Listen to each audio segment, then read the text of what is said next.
Kilara stepped lightly along the floating walkway, her boots making a soft hum as the anti-gravity fields beneath them adjusted to her weight.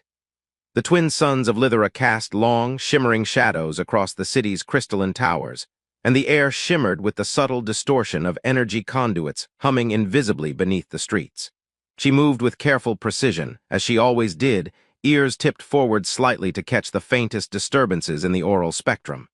Today, as always, her job was simple: observe, report, and never attract attention. Preferably, she liked to add, without actually interacting with anyone, because interaction invariably led to complications, misunderstandings, and, worst of all, small acts of chaos she couldn't justify in the guard's official log.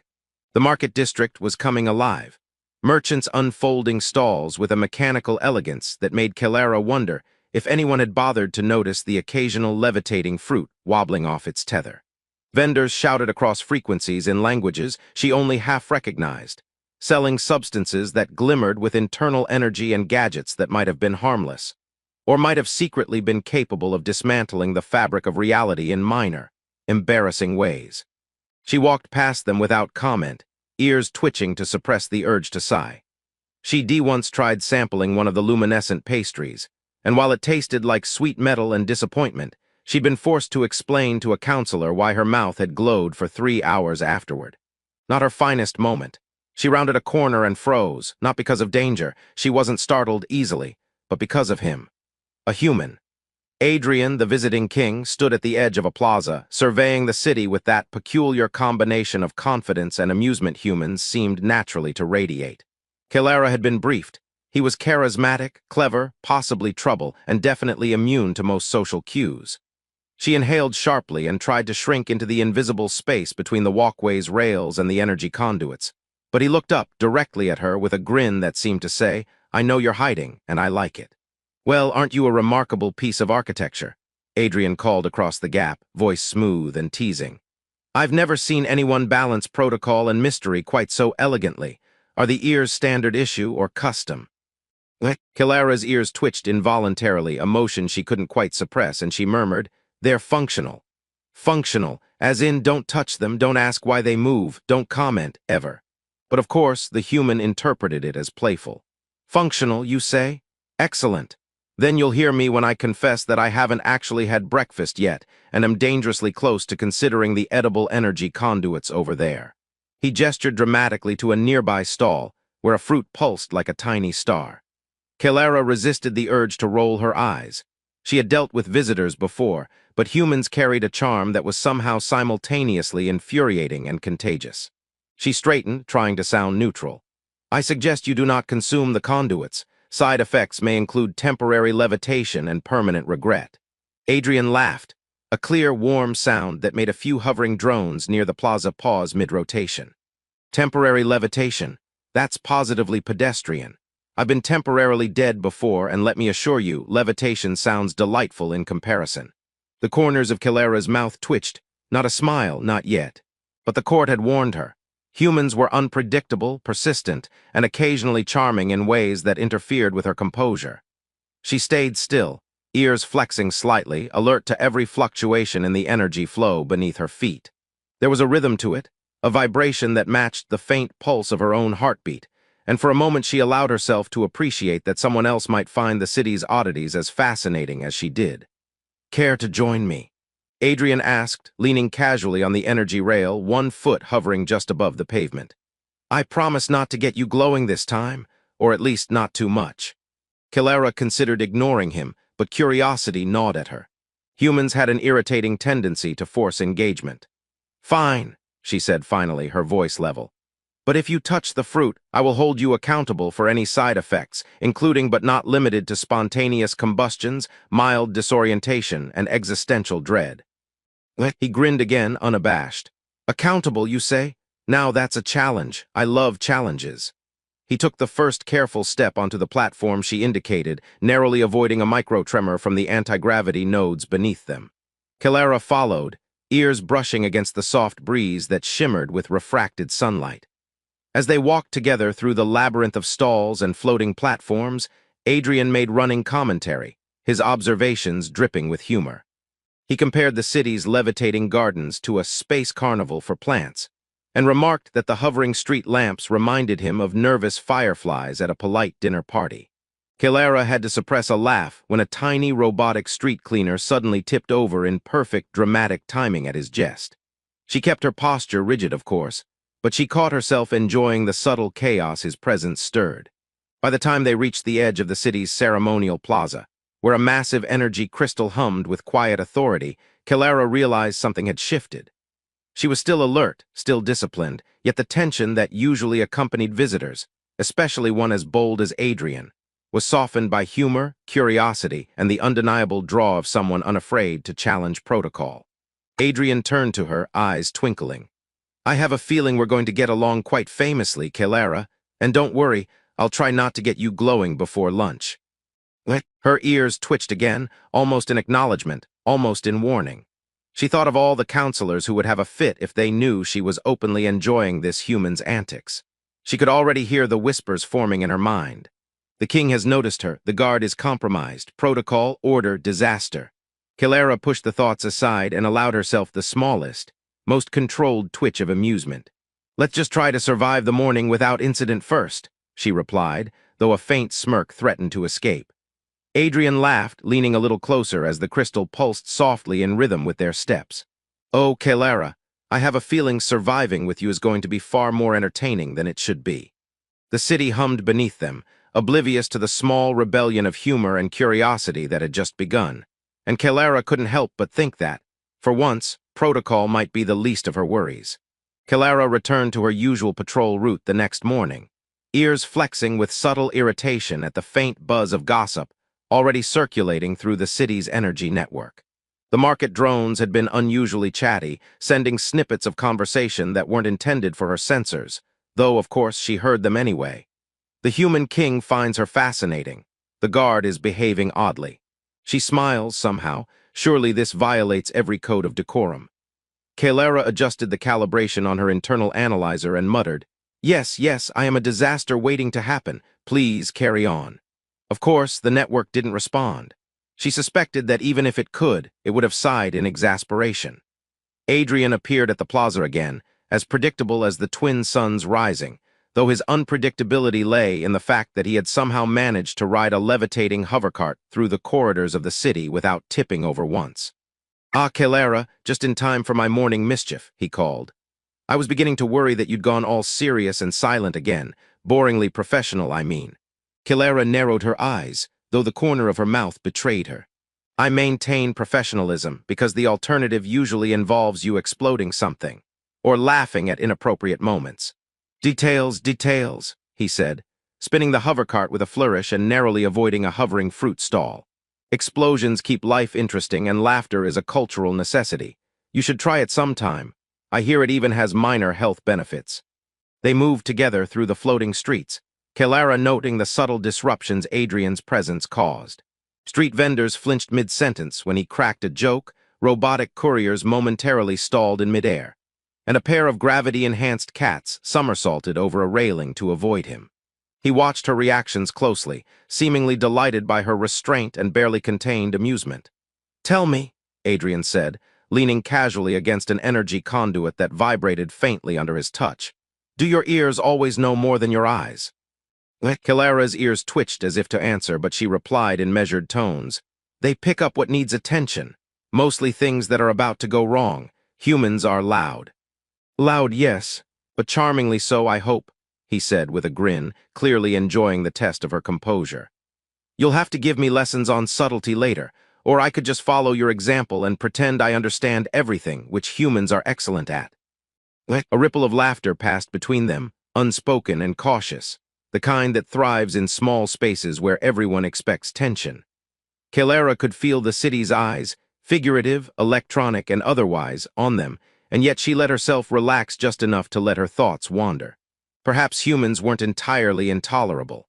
Perhaps this one human, irritating and clever and maddeningly charming, could make the rigid protocols of Lythera feel a little alive.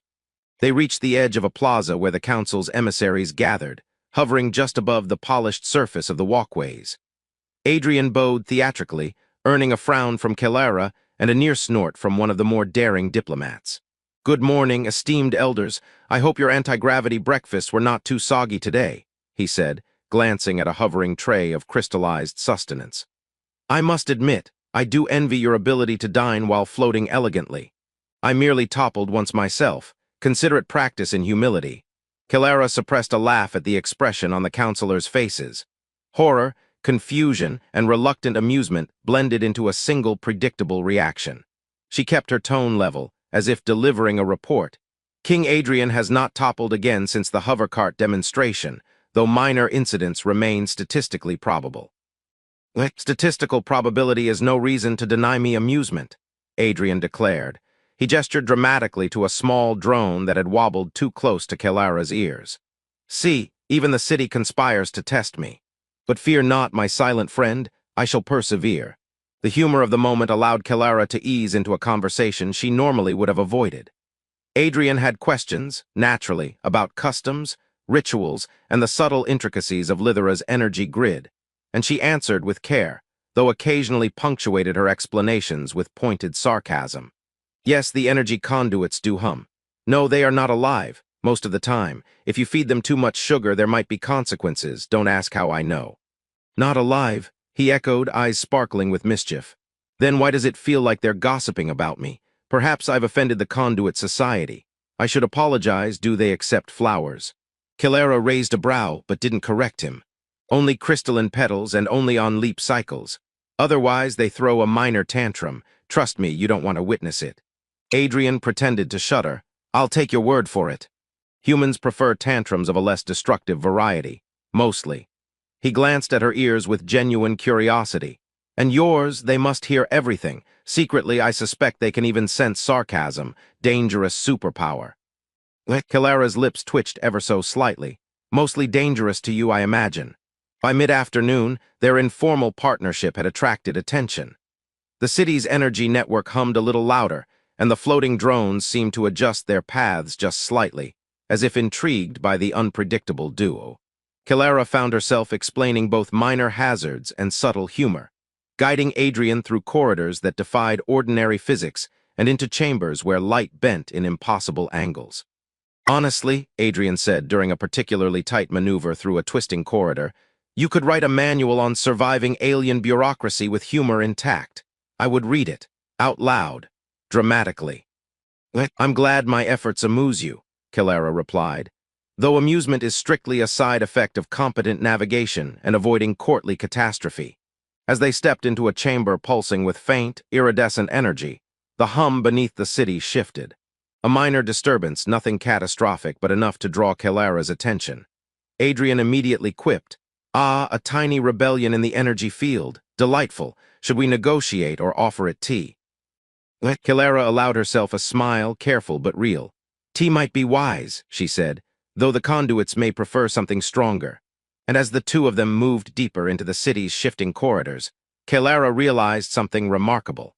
For the first time, the protocols she had upheld all her life seemed less like chains and more like a playground, especially if the human king insisted on treating it as one with her. Kilara moved through the ceremonial halls of Lithera with a confidence she hadn't possessed weeks ago. Her ears, now lifted slightly with each step, twitched in perfect rhythm with the subtle pulses of energy beneath the floors. The court, once an intimidating maze of expectation and strict protocol, now felt manageable, almost friendly, at least in comparison to the chaos that accompanied Adrian's presence. She would have never admitted it aloud, not even to herself, but the human king had changed the equation entirely. Adrian hovered beside her, balancing on a levitation platform that buzzed faintly in protest at his casual weight distribution. "You know," he said, arms spread dramatically as if addressing the entire council, "I've always thought diplomacy was dull. Turns out all it needed was a little chaos, a little charm, and, well, Kilara." Kilara resisted rolling her eyes. "Do you always speak in riddles when lives are at stake?" "Only when I'm awake," he replied with a grin, spinning just enough to avoid a hovering food drone that beeped indignantly at their proximity. "And since we've managed to survive the morning without anyone spontaneously combusting, I declare this a success." The council was gathered, and though a few faces carried expressions of restrained horror at the pair's antics, even the most rigid emissaries had softened. Over the past several days, Kilara and Adrian had navigated levitating gardens, misbehaving energy conduits, and diplomatic protocols that could trap a mind as surely as any cage. Kilara's once reserved demeanor had opened like a carefully wound coil, and she realized that humor, subtle, well-timed, and sometimes absurd, was as much a tool for survival as precision or vigilance. "Your Majesty," Kilara said, voice measured, "the energy conduits have stabilized. They will continue their functions without interruption, assuming no further attempts are made to tickle them, bribe them with sugar, or apologize excessively on my behalf." Adrian raised an eyebrow, mock offense clear even through his grin. "Excessive apologies? I didn't even get to the part where I complimented them on their spectral resonance. I think I've been slandered by the very city itself." Kilara's lips twitched upward in what might have been considered a smile. "You survive mostly because the city finds you entertaining, and it tolerates entertainment just barely." At that moment, a low vibration rolled through the floors, more pronounced than usual, drawing the council's attention. Kilara stepped forward instinctively, adjusting her stance so her ears could catch every nuance. "It's an old security protocol," she explained. "It's designed to activate during major gatherings to ensure no breaches occur. It's harmless if approached correctly, but untrained interference could, well, it could launch a very embarrassing series of alarms." Adrian's eyes lit up. "Excellent. Another adventure. Shall we appease it with humor or bribe it with crystalline petals?" Kilara suppressed a laugh, already activating her interface to engage the protocol. "Neither. We'll negotiate like civilized beings." Together, they approached the main energy node, Adrian narrating their progress in overly dramatic tones. "Here we are, Kilara, at the heart of the city's nervous system. I shall speak for us both, bravely, eloquently, and without causing massive structural failure." Kilara rolled her eyes, but beneath the surface, her confidence had grown. She explained the protocol's functions in clear, logical terms, weaving in small jokes about the city's mood swings and the occasional temperamental conduit. Adrian repeated her words in theatrical echoes, eliciting soft, reluctant chuckles from the council. By the time the node settled into harmony, the room was not only safe but alive with subtle amusement. Afterward, Kilara and Adrian returned to the ceremonial hall. The court, once tense and rigid, was now open to laughter and light-hearted commentary. Kilara realized that her reserved nature, long thought essential to her role, could coexist with humor and warmth. It was not weakness to laugh, it was strength. The energy conduits beneath the city pulsed gently, as if approving the lesson. Adrian leaned against her lightly. "I must say, Kilara, you've changed since I arrived. Not just in the obvious way, though the smiles are very becoming, but in how you move through the city. There's freedom there now, you actually enjoy it." Kilara's ears flicked subtly, a sign of approval she had learned to embrace. "I've learned that surviving the city is easier when you treat chaos like a partner, not an enemy, even when it's human-shaped and insists on telling terrible jokes." He grinned. "Terrible, my humor is universally acclaimed. Or at least, universally misunderstood by aliens." Kilara allowed herself a small laugh, the first unguarded one in her memory. "Misunderstood, yes, but tolerated and occasionally useful." By the time the twin suns dipped toward the horizon, casting the floating city in shades of molten crystal, Kilara walked through the plaza with new awareness. Her posture remained disciplined, but her steps carried ease, her ears attuned not only to threats but to amusement, conversation, and possibility. Adrian hovered beside her, joking about levitating shadows and the probability of airborne pastries, and she found herself responding, not with formality but with genuine wit. The city hummed around them, alive, orderly, chaotic, and vibrant. Kilara's journey had begun as duty, curiosity, and necessity, and it ended in understanding, partnership, and laughter. She had learned to navigate protocol with humor, to engage without compromising discipline, and to trust that even a human king, annoying, charming, unpredictable, could be a partner in both duty and discovery. And as they looked over the glowing towers, the floating gardens, and the subtly twitching conduits that had once intimidated her, Kilara understood one simple truth. The city had always been alive, but she had finally learned how to live within it, fully, intentionally, and occasionally with laughter. Adrian nudged her gently with an elbow. "So, ready for dinner. I hear the anti-gravity pastries are less perilous than yesterday, but only slightly." Kilara's ears twitched in amusement and agreement. "Lead the way, Your Majesty, but you're paying for the first round of glowing fruit this time. And with that, they walked forward together, a human king and an alien guard, into the city's glowing night. The hum of Lithera beneath their feet and the warmth of camaraderie, laughter, and shared triumph ahead of them. The city had changed them both, and in that change they had found something rare: understanding, trust, and the joy of a partnership that defied expectations.